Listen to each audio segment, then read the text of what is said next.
Oh my goodness, we are back. Welcome everybody, and thanks for joining us today. We have a great show again for you guys. Lots of fantastic, indispensable, valuable information for all of you who are out there just trying to struggle through this real estate investing quest that we're on. And speaking of struggle, joining me again today is Sandy McKay. You had a bit of a struggle recently. COVID struggle. I know. I don't waste too much time about it, but yeah, COVID struggle, I guess, like all of us, a real COVID struggle, meaning I had it, but we're past it. So feeling good and ready to go. Special Friday edition of the show. Yeah, Friday edition. Most people are used to us doing this on Wednesdays, but we shuffled some things around to get our guests to on here when they were available. So hopefully we still have a few people checking in and asking questions. You can go, if you're listening to us right now, you can go in the chat, jump on, and you'll be able to ask away and hopefully get some answers from these guys. Wayne and Gabby Hillier are here with us. Hey guys, how are you? Hey, how's it going? Good. How are you guys? I'm excited to talk to you guys. Before we get into it though, I just want to remind everybody who's listening to go over to breakthroughrei.podcast.ca. You can listen to all of our episodes. We're on 143 today, so there's quite a few to listen to if you are just new to the show. And you can also pick up our free gift. Yeah, the ultimate strategy for building wealth through real estate. You can pick that up at breakthroughrei.podcast.ca. And when you do that too, you will get on our email list, so you never miss a show. You'll hear about everything we got going on in our worlds with business stuff, property tours, seminars, etc. So make sure you get on that so you never miss out and you get all of our content. Absolutely. And if you haven't done so already, please go over and leave us a rating and review on iTunes. It helps out a lot. And I believe we have fixed all the problems from the other platforms where people were saying that they were having difficulty getting the newer episodes. I think everything is up to date and fixed now. But if you guys are still finding a problem, please let me know. Do appreciate you letting us know. But anyway. Hey, they can always find us on Facebook and YouTube as well, live during our shows. So that's another way they can definitely make sure they never miss out is go find us there. Yeah, there's no lack of ways to find us. So get out there, look up Breakthrough REI Podcast and join in. What's new, Sandy? What do you got? Other than being laid out for a couple days there, what's new? What is new? Just finalized a refinance on a 12-unit building. That was awesome. So we got all of our money back out in like less than, I think it was about 14 months. So it was pretty big success. That's probably our biggest win in the last couple of weeks for our investment stuff. Because typically with that size of building, it might be more like a 2-year timeline and not necessarily all of your money back out of it. So we just finalized. It hasn't officially gone through yet, but we finalized all the mortgage stuff on that. So in the next couple of weeks, we'll pull some funds out of that, which is exciting. Owning a building like that with basically no money in after a year of having some money tied up, but just another version of seeing the power of that strategy that we like to use, the BREI strategy, and it can be done on any type of building, but that one happened to be a 12-unit one that was it was really rough, so it was fun to go through, and now it'll be really nice to just sit back and just let it ride. So combination of, I guess, the market, the way that the market's gone recently, and a bunch of work that you guys have put into it. What do you think was the most important thing that you guys did in order to get that done like that successfully? Well, it was a crazy time to do it because we were delayed on some permits because it's COVID, and this property or the city was all delayed on giving things like that out. So we had a lot of like little delays here and there through the process. So I was just surprised in the timeline. Working with the tenants is probably the biggest thing there. That was I would say like I guess a piece of it that we were able to navigate pretty well. I think, working with tenants to have them, no tenants don't want to leave where they've been for a long time. And in this case, a lot of those buildings where you're dealing with bigger, it's not that big, 12 units, but properties that are not like a purpose-built building, apartment building, let's say 8 units more, at least in Hamilton, there's a lot of tenants that have lived there for many, many, many years, decades sometimes, right? So having those conversations with them to find a solution, because they need to leave for us to do the renovations and optimize the building. Navigating that is sometimes not that fun, but we're able to source, find solutions to it, and quicker than I would say most people are able to, which ends up being for the timeline for us, ends up being a big win, because we're able to find a path for them to move on and be okay with it. And also financially, we're, not holding the property for too long in its kind of limited state of that it was in. So I would say that's the biggest challenge for a lot of people in those two, is just navigating that. And fortunately, we were able to figure out some solutions that worked and make it happen faster than most probably would. Yeah, that's fantastic. Congratulations. That is a big win. Mm-hmm. Absolutely. Mm-hmm. Okay. Well, what do you say we jump into the interview? Yeah, let's do it. I'm excited for it. So you got the intro there, do you, Sandy?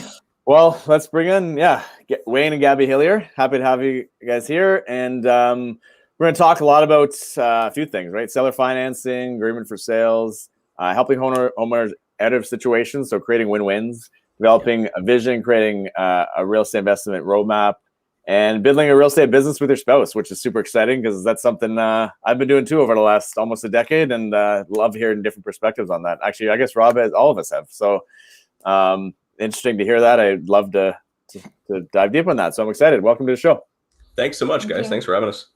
Yeah, absolutely. Thanks for joining us today. So we'll start off the way we always do. Let's find out how you guys got into real estate investing in the first place. It was me. It wasn't her. It wasn't me. It was me. I was working. I used to do like welding inspections and non-destructive testing, and I was working on a night shift.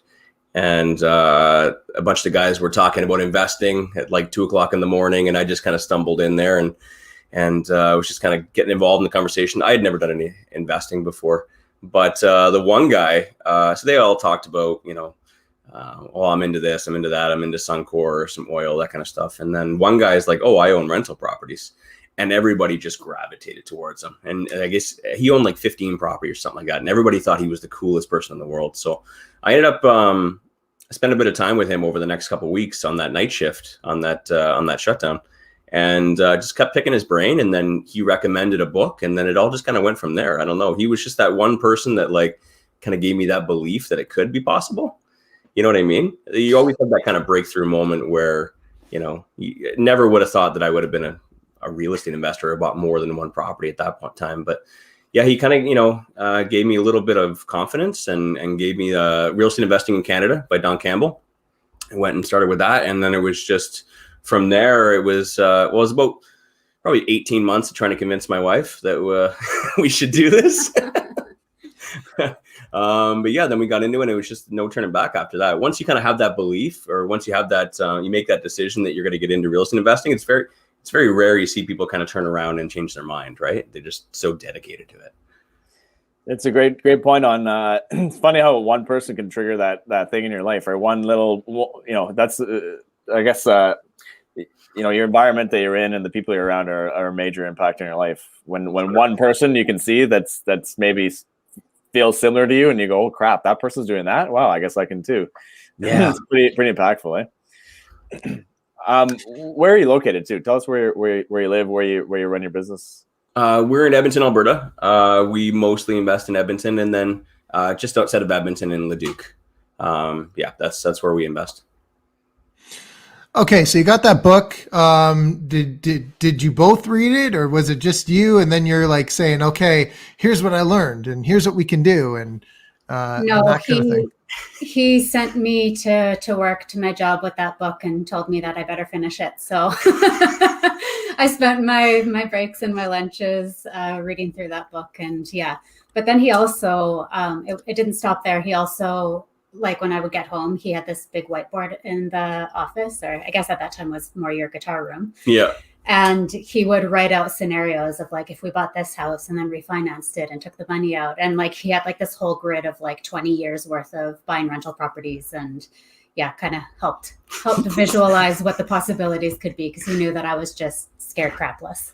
I had that like mindset of not wanting to be a landlord and all the horror stories that could happen and all those types of things. So definitely took some convincing. and to this day, I mean, it wasn't until actually recently that you really even just like really got on board, because, for the longest time, it almost felt like, I don't know if I should say this like on a podcast, but you kind of almost felt like my employee. I was, here's the plan, honey. I need you to go do this, this, this, this, and this. And it worked, but it wasn't the best way that we wanted to do it. Right. Well, I mean, is better than not starting at all, because you both got to be on the same page, right? Like that's what I've found too, is, sometimes when I might get ahead of myself a little bit, and my wife will say, okay, dial it back, let's finish 2 projects before you start the next one, kind of thing. Right. Yeah. And, and like, it's just a personal preference, right? Like somebody else might say, let's keep going. You're being lazy. What are you doing? But as long as you're on the same page, then, things are going to often work out better. Right. Yeah. And looking back on it. So there was a delay. Sorry, go ahead. No, that was rude. I was saying that, looking back on it now, it's kind of, it's kind of like a yin yang kind of thing. Because you're right. I'm like, we can do this. Let's just go full throttle. We could do so much more. We're bigger than we think that we are. And Gabby's more of the, okay, just pump the brakes there, Wayne. Let's just, you know what I mean? So she's very conservative and I'm very, ambitious.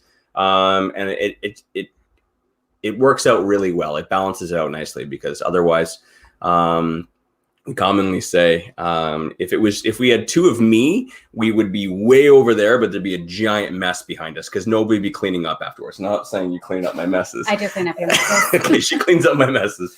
But at the same time, like, it's like I said, it's all about balance and making sure that I'm not just going 100% full throttle that way, and then I'm missing small things, that I'm leaving behind, like tenant relationships and making sure that everything is organized properly. So we complement each other very well. So what was your first investment then? How did you get into that one? It was our first house. We bought it with the intent to renovate it and sell it, and we didn't know what we were doing. And it was a house that was like the cheapest one that we could find, just like everybody else. You don't have that much of a down payment in the beginning. We got really lazy in the beginning.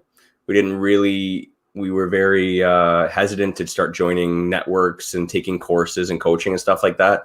We assumed we could do it on our own. So how long did we sit on that house before we actually renovated it? Well, we ended up selling it at the 5-year mark. So, and which in that last year is when we got most of the stuff done. Mm-hmm. Yeah, it what actually re-sparked the whole idea was Gabby got pregnant, and that was like, do you guys have kids? Yeah. Yeah. So it just like every other, investor or every other dad story, you have the idea is coming up. Oh shoot, I'm having a kid, or you have a kid and you're like, suddenly you want to start organizing your life and you're thinking about retirement, you're thinking about college and everything else. So it was like, as soon as we found out Gabby was pregnant, that's when we decided to renovate the house. So we renovated it together, and it was a very fun experience. Renovating a house with your wife who's pregnant. That's a 2x4 flying around. Yeah. But we did it, and we made a lot of mistakes, and we didn't make as much money as that we thought we were going to, but we flipped it, and then we took the proceeds from that and bought another house, and that one had an income suite in the basement. No, Sandy's on mute. I don't usually mute myself in that. Sorry. Is that your go-to strategy now too? Is it the income suite, secondary suites, or how has that developed over time? What type of projects have you focused on? It's always been based on the resources we have at the time. We've learned so many different strategies, over the years that as an opportunity comes available, we'll look at it, see what resources we have at the time and whether we take it or not. So I'd say that our journey has really been opportunity based. It's like, as things come up, it's like, oh, do we have the tools to make this work? How could we make it work? And have gone that way. So we've gone through, well, we've utilized many different strategies, but definitely adding secondary suites has been a big part of our journey in the recent past couple of years. Yeah, as funds and capital started to increase and joint venture capital started to increase, that's when we could start hopping into those more expensive projects, like adding secondary suites. You know, a full renovation is $130,000 to renovate upstairs and add a secondary suite. Plus, you got your down payment. So on average, you know, unless you've got a joint venture partner, you need about $200,000 to do a deal like that. And in the beginning, we didn't really have those funds. We were just getting started. So once we got to that point, we started utilizing that. And then just recently, we kind of we got away from it a little bit because the market's not really perfect for it right now where we are. We're still looking at it. But right now, we're just focusing on seller financing deals and rent owns. So talk to us a little bit about seller financing, though, or vendor takebacks. How does that work? And what are you guys looking for in that? We've only done one vendor take-back mortgage, and that was almost by accident because we didn't know that the seller had a fully paid off house. But we learned a few years back about a strategy which is not as popular in Ontario, but Alberta, Saskatchewan, BC, it's very well known. It's called agreement for sales.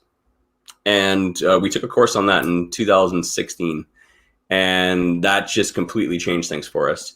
And what an agreement for sale is kind of like a VTB, except it's not directly tied to the equity that the seller has. So with a vendor take-back mortgage, obviously, they can only give you the equity that they have.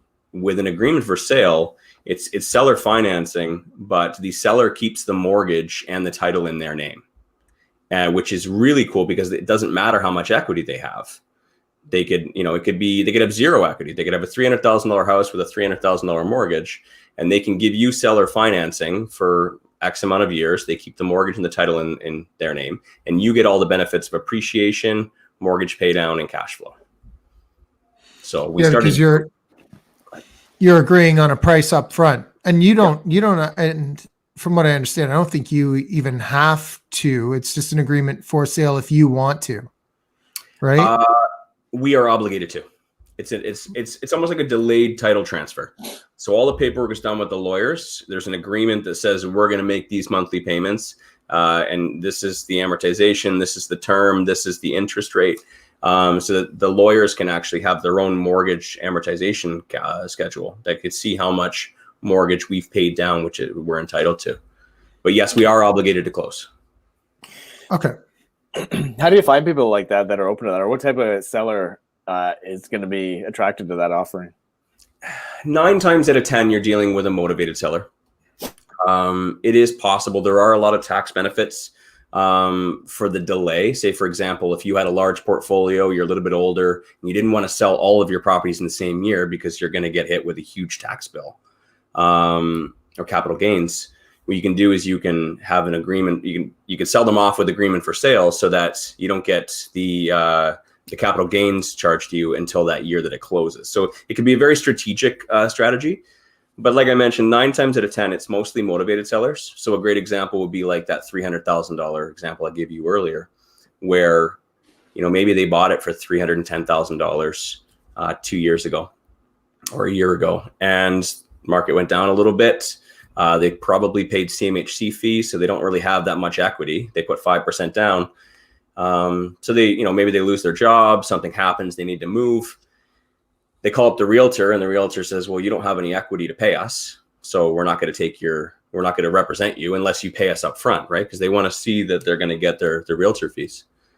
Also, they call up the bank, and the bank says, yeah, sure, but you're locked in a 5-year fixed mortgage, so there's going to be $15,000 worth of mortgage penalties to cancel. So in a situation like that, where someone's needs to move, lost their job, something happened that was outside of their control, and then they find out that they can't sell their house and they can't make the mortgage payments, I mean, they're in a bit of a pickle. So they're running low on options. So that's a great example of just, you know, how a situation where we're able to step in and help someone. We can take over your payments. We'll take over the property taxes. You can walk away from the situation, and here's what we need in exchange. And so how does that from their perspective, I guess, how does that how is that more attractive than someone just buying it right out from them right away? Is it a bit better of an option for them in most cases to delay it like that, or what scenarios do you find yourself in, like in that type of negotiation? Mostly the low equity, no equity situations, because, you know, yes, absolutely, they could sell the property, but they'd have to sell it privately, right? Because they wouldn't be able to pay a realtor. And if they, let's say they owe 300,000 and their house is worth 300,000, I mean, if they sell it, they're going to have to pay the bank $15,000 cash out of their own pocket if they sell it for 300, which they probably won't. So yeah, absolutely. If someone's able to sell a property and be able to break even, 100%, you know, we'll help them into that. We'll help them find a buyer. We'll coach them and make sure that that's the best option for them. But ideally, you know, what we're doing is we're offering a solution, and that solution has got to be a win-win, right? We got to make sure that they are getting what they need, that they're walking away, they're not losing money.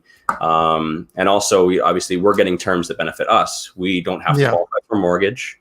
We don't have to put any money down, and we're acquiring a property, which is huge. You know, when we were getting started out and we ran out of joint venture prospects, we ran out of our own money. We got 3 properties. We think we're great, but we're like, how are we going to get the 4th? How are we going to get the 20 like all these other people? And then that's when we learned that strategy instantly. You know, we were able to start acquiring more properties. Though, you know, they're not great, you know, awesome cash flowing properties, just based on the way that, you know, the mortgage and the expenses and the rents for that, you know, type of property. But we were able to move forward and then leverage that experience and bring in more joint venture partners and grow. How do you find those type of opportunities? Where did you have a system around finding those types of people that are in that scenario? ComFree was really good. The zero fee real estate pages, Purple Bricks, typically those types of sellers, they are normally listing on those websites because of the fact that they can't pay a realtor. And if you look and you see it's built in 2020 and it's on ComFree or Purple Bricks or Property Guys, whatever, in whatever market you're in, you can normally tell that there's a reason. And I know that most home buyers put 5% down. Most home buyers are obviously paying CMHC fees. They're 9 times out of 10 locking into a 5-year fixed. So I know all of their details before I even walk in the door. So I'm just looking for very specific things like, okay, that house was built in 2020. It's a year old. I know that they don't have any equity and that they have a problem. So I'll just reach out to them and have a discussion with them and find out if that's a problem that they have and then offer that solution. Alternatively, what you can do is reach out to private listings on Kijiji, Facebook, anyone who's selling their house privately. You can just reach out and say, hey, would you be open to seller financing? And just start a discussion that way. Yeah, it makes sense because they're looking at it and going, well, I can't afford a realtor. I need to sell, but I can't. They're trying to find a solution to avoid paying fees on the sale, right? Yeah. So anywhere where that would be an option for sale by owners in some way, shape, or form, or that makes sense. And it also makes sense why do you think that's a lot of those are in the places you mentioned, Alberta, Saskatchewan, not really Ontario. Any thoughts on why that would be? Alberta, because we've had a very flat market for about 10 years. Yeah. I also just think that it's hugely in part to lack of education. Like, we have the leading educator of these types of strategies here in Alberta. So like, it's just kind of slowly spreading its way across the country. And like, so Barry McGuire is who we took our education through. He's here in Edmonton. So there's like a huge community of people who understand it here. But as you get further out east, there's not lawyers who understand it. There's not, like all those aspects come into play where, but I think it's catching on. I think that, they've now been out and done courses out in Ontario. So I think more people are just learning about it. More lawyers are getting on board, and I think it'll grow that way. Yeah, for sure. Well, the market in Ontario, Southern Ontario, at least, is not been flat. That's for sure for a while. Yeah. So it's probably definitely part of it too. I think that's what my guess was in Alberta, where I know Edmonton for sure too. It's very dependent on oil, I guess, for a few other things, but primarily that, right? So I think if that's not doing so well, the market's not doing so well over time, there's a lot more opportunity for people that are underwater a little bit, right? If they haven't got the equity growth. Yeah, it's a solution to a problem, and that's not a problem that most cities in Ontario have. There's a lot of people out in Halifax, Nova Scotia, that are trying it too, and they're running in the same thing. We're like, I can't get any deals. Well, I mean, the seller isn't desperate enough in order to need that. They don't have a problem. So if you're trying to stuff a solution down their throat and they don't need it, then they're probably not going to do it. But it's like I said, there's lots of different ways you can use it, and we've used it creatively in different scenarios, and not just the low equity, no equity scenario. The tax delaying, to benefit on how much taxes you pay on capital gains. There's a lot of really cool ways. It's a really great strategy. It really helped us around that, like I said, that third or fourth property where we hit that wall, and they were able to acquire a bunch more and then leverage that experience and then leverage those deals, and then obviously build up more capital. And that's, you asked earlier, like what strategy do you focus on? We've been all over the place, because as resources start growing, you're able to do bigger deals, right? It's kind of like that whole, the greenhouses, and then you get to a hotel, you know what I mean, in Monopoly. So you got to start off doing some, maybe not riskier deals, but deals with more risk and less money, until eventually you can get to a point where you can start doing the really good deals and getting the best returns. So you mentioned risk there. There's obviously got to be some type of risk involved in a strategy like that. What are some of the risks? I'd say the biggest one is probably the fact that most sellers that you're dealing with are homeowners, and homeowners, like I said, put 5% down. So they have 95% loan to value mortgages, which means higher mortgage payments. If you want cash flow, you need to put at least 20% down in most markets, right? So when you have a high ratio mortgage, and there's not many properties, at least in our market, that have a rent to expense ratio that would cash flow for a 95% loan to value mortgage. So most of our properties are negative $100, $200 a month in cash flow. They're still profiting, from appreciation and mortgage pay down. It's just on a month to month basis, you're supporting that. So you need to be able to either cover that yourself in the short term, or pair it up with another strategy that can increase the cash flow and make it more easier to balance.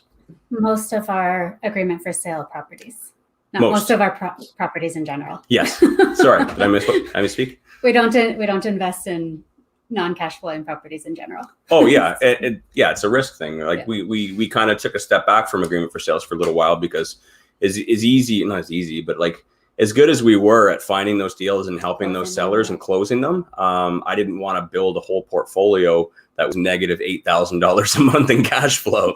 Though we're making lots of money long term, you got to make sure that your portfolio is diversified and that you have good, healthy cash flow. So like I said, we leverage those opportunities and that success, and then we're able to get into more cash flowing properties, which eventually evened out our portfolio.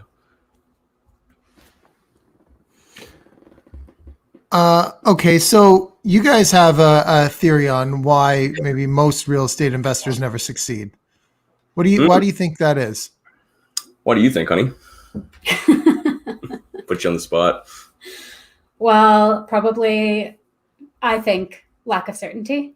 100%. That's what stops. I mean, like, that's what over the years has stopped me from wanting to take action, is just not knowing. And it usually holds people back until they gain the certainty. So the only way that I was able to take action and step forward was getting certainty from Wayne. Wayne always seems to have an answer for everything. So whenever I'm like feeling scared or anxious about something, it's always because there's a lack of certainty there. So would you agree? 100%. It's there's no shortage of courses being available, coaches and stuff like that. But there's always that one little thing that kind of prevents you from taking action. It's like, oh, what about this? Or, oh, what if this happens? What if this happens? And is that, again, that lack of certainty that you think that everything's going to be perfect. So a lot of people get stuck on that and they don't do it. And I'm sure just like your market and your networks, you see lots of people coming in every month into the real estate investing, community. And they're all like, they're changing their Facebook profile, descriptions, and like, I'm a real estate investor. And they kind of float around for about 3 or 4 years and they don't really do all that much. Maybe they pick up one. And, I think another thing is that they're not really focused in on why they're doing it. They saw somebody on some podcast, or they talked to somebody at work and they thought it was really cool, but they don't have a very strong why that's drawing them to it. And when you don't have something, an outcome, a goal, a why that you can attach to it, day to day, you may be good for a couple days, couple weeks, couple months, but then when the hard days start coming, that's when you start quitting. That's when you don't make that difficult phone call, or you don't take on that deal that you were a little unsure about, right? You're not willing to take that step and not know what's going to happen, which you see that a lot. And unfortunately, I'm not poking fun at it. It's a very unfortunate, because that people don't have that level of certainty in order to go do that, because there's a lot of great things you can do. Yeah, I do think one of the big things is just accepting all of the problems that do come along with it, because like you said, well, what if this happens and this happens? And almost certainly there will, right? So you just have to accept it and try to understand that when and if the time comes, that you will find a way through it. And it may seem very intimidating at first, but when you look back on it, there's always somebody else that you can talk to who has went through the same thing as well, can help you through it, right? So it is important to get out there and talk to those people who are doing what you want to do. And that does take away a lot of the fear, a lot of the uncertainty when you can say to someone, well, what happens if I do this? Well, if you've never done a deal and you two are talking to each other when you start, what happens if this happens? You go, I don't know. What do you think? No one's got the answer. You got to talk to the people that have done it, right? So yeah, absolutely. Very important. There's a very cool exercise that we like to do, or I like to do on a regular basis. And I like to just go up to Gabby in the middle of the day, because we work together now. We work together at home. And I'll ask her, hey, remember when that happened, when that tenant did that thing? And she'll be like, oh God, yeah, I completely forgot about that. And then I'll be like, isn't it kind of funny how it doesn't bother us anymore? Yeah. You kind of laugh at those moments that you used to be like, oh my God, we have to quit. We can't do this anymore. That one tenant that was very difficult to get out, you thought that was the biggest problem in your life. And then now look at all the stuff that we're dealing with on a regular basis. So it's good to look back every now and then, just to kind of see how far you've grown and how far you've come. And it's empowering. I kind of stand up a little bit taller, and my day is a little bit easier, because I know that whatever it is that I'm dealing with right now is not that bad compared to if you asked me in 5 years. Absolutely. For example, let me bring a little something that happened to me on the very first rental project that we did. There was a foundation leak. We found out about it after the fact, right? The house needed to be wrapped, and I didn't know what to do. I thought the sky was falling in. I'm like, this is going to cost like $8,000 more. How do I explain this to the people with money here that, we just need $8,000 more. Sorry, I didn't budget into it, that kind of thing. So, lay awake at night going, oh man, I'm using someone else's money, and now I got to tell them this. And what happens when something else goes wrong on top of it, and today, my contractor called me, said, yeah, we got a foundation leak. I'm like, great. Okay. Call this person over here. Call this person. Yeah, exactly. Took care of it in like a half an hour and then moved on with my day. So it's nice, when you realize that, it's not great news. Don't get me wrong. It's just that we've been through it now and we know how to navigate it. Yeah. And I think it's important for people to, for those listening, there is hope. You have to have hope. Someone else has been through the same problem you've been through, and they've persevered. And you're never going to have all the answers when you get started. You're never going to have them. Doesn't matter how much money you put into it either. $40,000 worth of coaching doesn't matter. There's always going to be things that you don't know, and you have to just kind of take that chance and take that risk and know that the gains that you'll get from it will outweigh the risk or anything that could possibly go wrong. Yeah. Drive down the road until you hit the red light, and then read the book that tells you how to turn it green, and then move to the next one. Yeah, exactly. Wayne, it sounds like you had maybe not full certainty when you were ready and itching to go at the start. Or maybe you did, but some variation of that, I guess. How were you able to move on? How were you able to take action anyways? Even, you mentioned people needing certainty, which I agree. What level of certainty did you have, I guess? Or if you didn't have full, how were you able to still take action in those cases? May I? Yeah, thank you, because I didn't want to sound...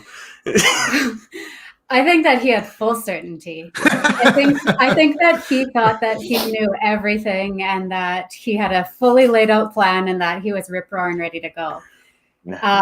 I wasn't so certain, and I needed a lot of assurance, and Wayne had all the assurance to provide. So I think that but also like you had sat from the time you read that book to all of the further education and reading books, listening to podcasts, all those types of things. I think that you felt like you had the answers, right? Which turns out we didn't have all the answers, but enough to get Wayne moving at least. Mm-hmm. And like, when I think back, I was so scared about becoming a landlord. And so Wayne's like, okay, he printed off the Residential Tenancy Act for Alberta and was like, okay, we're going to read it. And then we're going to quiz each other on situations. If the tenant trashes our place, what do we do? If we just anything, if we need to evict somebody, if we need this and that. So like literally we studied the Residential Tenancy Act from start to finish and then spent our evenings quizzing each other on situations. So for Wayne, I don't think like if any kind of lack of certainty creeps in, he just goes out and finds the certainty that he needs. Yeah. He's like, that's, I'd say, like a superpower of yours. But that's the thing is that like we have such complementing, like where he thrives and I lack, like we complement each other so well. And my strengths are his weaknesses. So we are really easily able to overcome most things that come up because one of us has the strength needed to overcome it. Thank you. I didn't want to say that about myself. It would have came across much differently. But that's really interesting what you guys did. I think that's the quiz thing, right? It's almost like Investors Trivial Pursuit board game or something like that. Totally, yeah. Maybe if you guys have those questions still written down, you can make that up. I don't know. Preparedness is a big thing for me, and maybe there's some underlying psychological issues or mental issues. Like I'm very, very dedicated and passionate about it, and I don't half-ass things. And well, sorry. No, please. Well, I was going to say, here's a question then. It sounds like just because of the situation, you guys, like you were ready to go right away. Mm-hmm. And it was more the uncertainty on Gabby's part that held you back.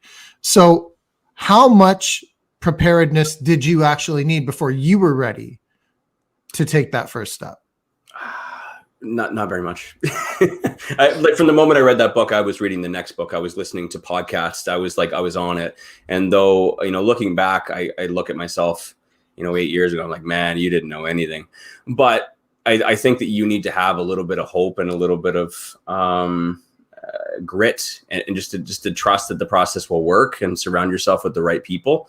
And, I started, joining different groups and stuff like that when we did. And I just knew that whatever problems did come up, there was always an answer. It was a matter of finding it. So sitting around and reading books and not doing anything just has never been for me. Not in your DNA. It's not in my DNA. And I think that's most entrepreneurs, right? And lots of people become real estate investors and they're not necessarily entrepreneurs, or maybe they're not necessarily built for this. And they'll do great things. They'll get a couple properties. But for me, it was always like skyscrapers and you know what I mean? Like just being the best possible version of myself that I could always be. And that goes way back into high school and sports and starting a band. Like I always, you know what I mean? The other guys are plucking strings and hitting the hi-hat. They just wanted to play. Me, I'm like, okay, well, we're going to Phoenix. Like it was always like we're hiring a manager. So it's always been kind of ingrained in me. And it is my superpower, but I do have flaws and Gabby complements those flaws so perfectly. I poke all the holes in all of his plans. Like that's a big job of mine. It's like, well, wait a minute. What about this? And what about that? He's like, oh yeah. Okay. And I coach a lot of people now too. And, same thing. One of the first questions I ask is, well, first thing is, do you want to be a real estate investor and financial freedom, or do you want to be a rock star? Like, this is a very different approach to how you're going to do this. The second question is always, where's your wife or your spouse? Yeah. Because I don't think it's possible to do it without a partner. I don't, or not without your partner is what I'm saying. Yes. So Gabby, I want to ask you the same question now. How much preparing do you need to do before you take the first step? You know what? If I didn't have Wayne's influence and Wayne saying, this is what we're going to do and I need you to be on board, I would have never embarked on this journey. And so for me, trusting him as my partner and knowing that he wouldn't get us into something to our demise, I trusted him, and he gave me the assurance that I needed to kind of overcome some of those insecurities. So I think it was like those initial conversations were really important about, you know, being vulnerable about what my insecurities were, what my fears were, and having him be able to come in and say, okay, well, let's study this thing. Let's make sure that you feel comfortable and those types of things. So, you know, like depending on the dynamic of, you know, who you're working with, if they're able to help you overcome that, then me just having that trust in him was enough for me to say, okay, I'm in, we'll do this. And please keep assuring me along the way. Right. And so it's about the communication as well, right? So it sounds like, I guess, like whichever partner is the one that sort of initiates it. I mean, because I went through a very similar thing. My wife would try to poke holes in the plan. And at first, she's poking lots of holes in my plans. They're not able to be read when she's done with them. And then eventually, you know, she tried and her pencil broke. I don't know. Yeah. But you know, once you can, once they're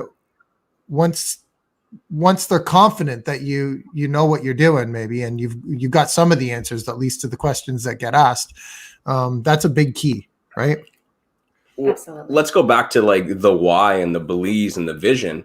And that's why, you know, I asked that question very early on, because I want the person that I'm talking to and their partner to have a good conversation about what do you really want in life. Because I think that if you can build a vision of what you want your life to be like early on together, and you draw it out and you paint it, and then it's easier for you guys to get for the spouse to trust that this is why they're doing it. But, you know, your example of your wife poking holes until he couldn't even recognize it anymore, that can actually be very, you know, debilitating for you, because you come in and you're like, honey, we got this amazing thing. I'm going to build this for us and everything else, and it's going to be amazing. And then she goes, ring, ring, ring, ring. And how do you leave? How do you feel after that? You feel, I'm not putting your wife down, I'm not putting you down, but like as me, that really like affected me, where like I go to this event and I hear this thing and I thought it was the greatest idea. It's like you're coming home and, you know, you drew this amazing picture for mom and dad, and then, you know, dad's like, meh, whatever. You know, it really affects you. And do you think that I go and I take that and I go and build that thing that I wanted to do? No, I feel really crappy and I walk away and I'm like, fine. Well, I think that there's definitely a difference between somebody saying, responding to a plan like, I don't even want to hear it, as opposed to, okay, you know, and step two here, what exactly happens there? And if you go, well, I don't know, you know, that's the difference, right? You got to have, like, once you have the answer to step two, when they ask you, okay, well, once we get there, what happens next? And you go, oh, let me tell you, here's what happens. Yeah. Then, you know what I mean? So I think it comes down to, like, I mean, the education that you got in the first place, right? So there's never a definitive answer. Like I tried to be a bully. I don't know, a couple of years ago, I made up this thing on here where I just said, look, you know, I'm going to give anyone who's listening to this right now, and they're starting out, 3 months to educate themselves and then go and do something with it. You know, because you're never going to know it all. And you do know those guys that hang out at the real estate investor clubs for 3 years and don't do anything, right? They just, I don't know, they want to be around entrepreneurial type people. I'm not really sure, but they're not doing anything, right? They're not making any moves. So that's why, you know, there's another book where the last book came from. You just got to say, okay, I have learned enough. I'm ready to take the steps and I'll keep on learning. I'm not going to stop. One of the common things that I hear, you know, from those people in those rooms is that a lot is that my wife isn't on board or my husband isn't on board. And, I want to go back, and sorry if I'm being a dead horse on this one, but I want to go back to that example where you went to your wife and you're like, honey, I got this amazing idea. And then she says, holy crap, fuck yeah, that's amazing. Let's do it. You'll have that thing done in a day, right? It's a very big difference where if someone started poking holes through it and you're like, you feel like you're defending yourself, probably take another 2 weeks in order to get that rolling. But if your spouse or your partner was right on board with it and like, oh my God, that's amazing, honey, let's do it. I bet you'd stay up till 3 o'clock in the morning getting that done because it meant so much to you. And that's why I think it's super important to have that conversation with your wife and get them on board initially, because you're far more likely to actually go and get it done sooner rather than waiting 3 years trying to convince your wife and, that whole slow process. So I think it's super important to have your partner on board. It's possible to do without it, but I think if you want an ideal scenario circumstance, then definitely have your partner on board. My mind's going to, when you're talking about that, it's a healthy dose of skepticism. But if you're not if you don't see the same end in mind and the end looks way different, then you're not the skepticism is going to be, well, I'm skeptical because it's not going to get us to that end. Yeah. But if the skepticism's on, because they're on a totally different path than you and they're thinking, well, it's not good for my vision of this, then that's where you're going to be misaligned, right? And that healthy skepticism is not going to be very healthy. Whereas, I'm an overly optimistic person too, generally. I need a little bit of skeptic in my life because it's going to keep me on track with the right, so I think I see a lot of value in some skepticism at times. But it's got to be, as long as you're in alignment on the total journey and the path, that's where it's advantageous versus detrimental, right? Yeah. I'm glad you said that, because for a long time with Wayne trying to get me like really on board, I think he was telling me what he thought I would want out of life. Like, this will get us this and we can have this. But those weren't actually things that meant anything to me or that I wanted, or like, if we get to this place or in this many years, we'll be able to afford this. But like, that wasn't driving me. I was just like, okay. Like, and so once we finally, like, actually more kind of recently within the last couple of years, like had to sit down about like, what do you want? What do I want? And we're two very different people. We come from very different upbringings, different provinces. I'm small town, he's big city. We're very different people. And so once we realized, okay, we want, like, our end goals aren't the same, but how can we put them together? Yeah. And so it's like, okay, he could sacrifice where we live. I could sacrifice, this. So like we realized that we could build a dream together based on the different things that we wanted. And that's when things really started clicking, I think, for us. Your journey took a huge turn. Yeah. Gabby was always the good soldier, just, doing what I had to do. Doing what you had to do. And she never complained about it very much. and that was it. She's like, yeah, I understand, but she wasn't passionate about it until we had that kind of moment where we finally kind of drew that picture of what life was going to be like and what we were going to do when we woke up, when we were going to wake up, where's Everly going to school, our daughter, what are we doing for lunch? Where are we going to be? Just like, almost like just playing out our day of our perfect life. And once we got it to a point where it was something that we could both be passionate about, Gabby's just took a huge turn. I mean, like Gabby started, she took some courses on running masterminds. What she wanted to do was she wanted to start a women's mastermind. So she kind of wanted to share this experience and this journey that she's had, because she can relate to it, the resistant wife or partner, and she wanted to start putting masterminds together to empower more women on the journey the journey that she's been on, and revolving that around real estate investing. And that's an extremely interesting point, and a very important one, I think. To make this sort of click with whoever your spouse is that, if I went to my wife and said, if we invest in 2-3 years, we can buy a boat, my wife would be like, I don't want a boat. Why would I leave me out of it? Yeah. But if you can get on track of where you guys want to be, even before, like, because a lot of people start, once you get into real estate investing, you start planning out, working out all these plans, like almost right away. It's one of the first sort of things that you get into, right, with it. But before that, a lot of people don't. So, okay, there's our advice for the day. Guys, if you're wanting to get your wife on board, pull at her heartstrings, find out what it is that she wants and go, hey, that's what we are going to be able to do if we get this house. You can also get the boat and like she can have her extra vacation or something. You can do both. You don't have to not get the boat. Yeah. You might have to just buy a couple more properties. You just don't mention the boat, Sandy. You mention the boat comes later. Right.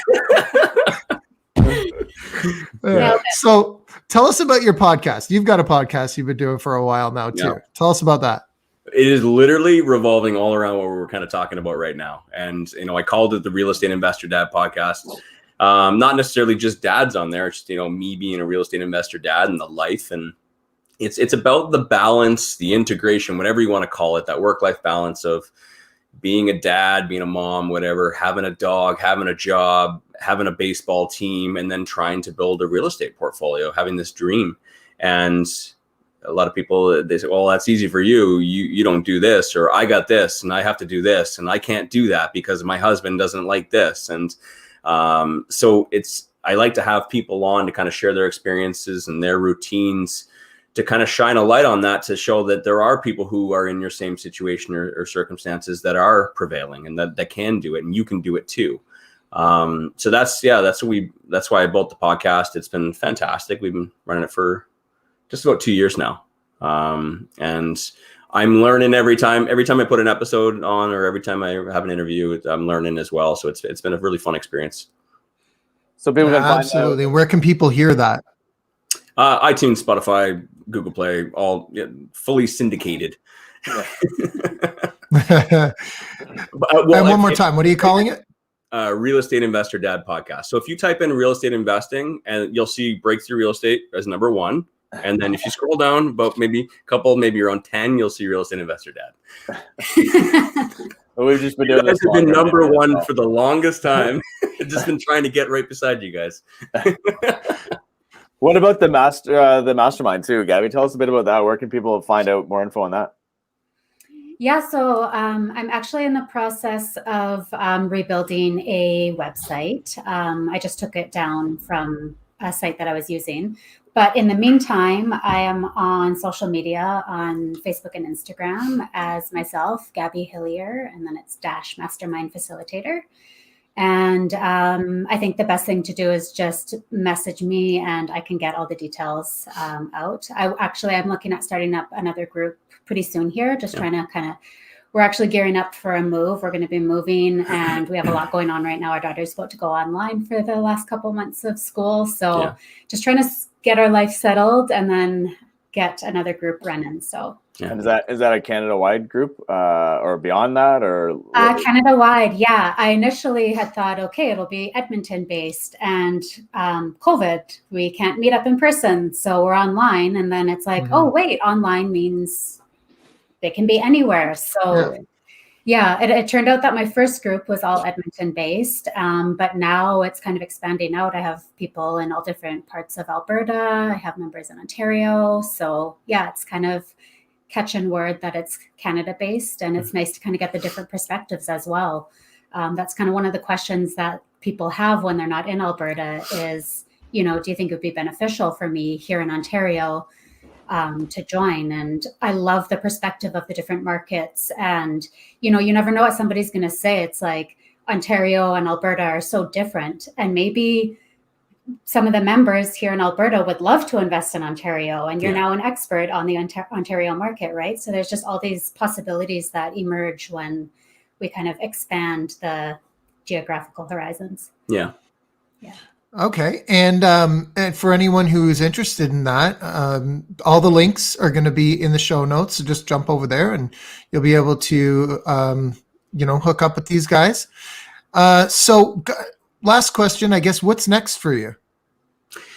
Oh boy.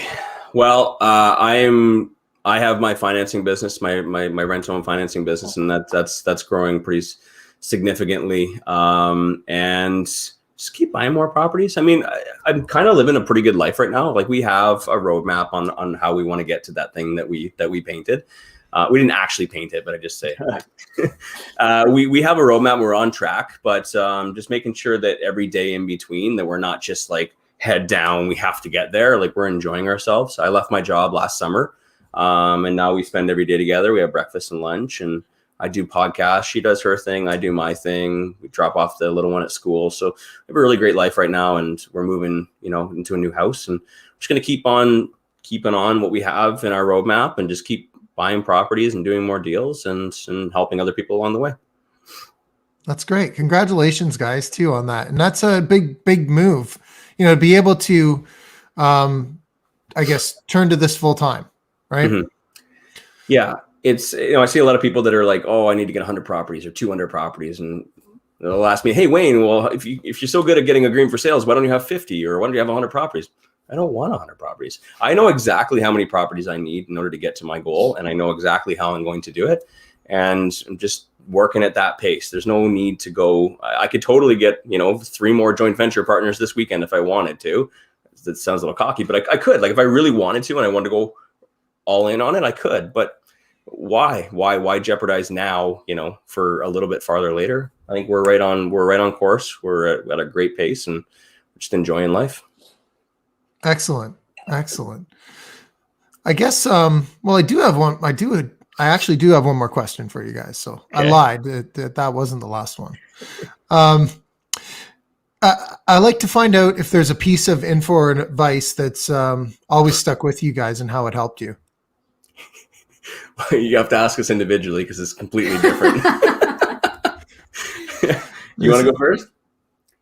I think the biggest piece, or I guess the biggest piece of knowledge that I've gained that's changed my life the most has just been the realization that each day when you wake up, you have the choice to choose your mindset, and that you can let all the external things impact you and use them as like, oh, Wayne was in a bad mood and now I'm in a bad mood, and those types of things. Or you can wake up and just decide that it's going to be a freaking awesome day. And having the power to make that choice every day has changed my life dramatically. I used to have all the excuses of all the external things affecting me and all that sort of stuff. Once I took control of that and power of my own life and my own mindset, I've been a much happier person. You can tell that emotional, logical, two very different dynamics, because mine is, I think it was Seneca that said it, there's no such thing as luck. Luck is when preparedness meets opportunity. So I am constantly always preparing myself, making sure that I'm always certain, if we're going back to certainty. There's also another quote, and are you guys Game of Thrones fans? Yeah, I haven't seen one Game of Thrones episode. I don't know how. I know I'm probably I'm in the minority probably, but I haven't seen any of it. I'll get. It's kind of a bad character example to reference, but Littlefinger had this quote in there. He said, "Don't fight in the north, don't fight in the south. Fight everyone at all times. If you live this way, you'll never be surprised." So that's kind of the way that I operate my life. I'm always constantly thinking about every possible resource that I have, every possible relationship that I have. And if anything goes wrong, I always have an answer for it, which has obviously helped us out a lot, giving her that certainty and that trust. And I think as an entrepreneur, I mean, it's kind of ingrained in us. We're always constantly thinking about the next move. So, I mean, that stuff has always stuck with me. Yeah. And he was an entrepreneur as well, right? He was an entrepreneur. You know what? I think he was misunderstood. Okay, well, that's great, guys. Thanks for joining us today. We really appreciate you sharing this. It was super fun. Yeah, it was a lot of fun, guys. Yeah, I loved it. Lots of well, we touched on a good, really topic we haven't talked about a lot, the agreement for sales on the show, at least. And a lot of good practical, just life advice, which was kind of fun to go down that conversation with as well. Because it's a life journey here. It's not about all the properties, like you said many times. It's about the life and what you're creating for yourselves, right? So it's something that's worth talking about and worth thinking about a little deeper than I think a lot of us do. So thanks for bringing that to our attention and the listeners' attention. I think that's a good, great kind of thing to think about a little more and a little deeper. So we want to make sure everyone reaches out to you and listens to your show and both your shows, your masterminds. Go check all this stuff out. I think you've got some great, valuable content out there that we want to make sure people get a hold of and can go find it. So what's the best way to get in touch with you? Either of you? Facebook, Instagram, probably the easiest way. That's where we're most active on. Would you say the same? Yeah. Yeah. Yeah, absolutely. Cool. Okay.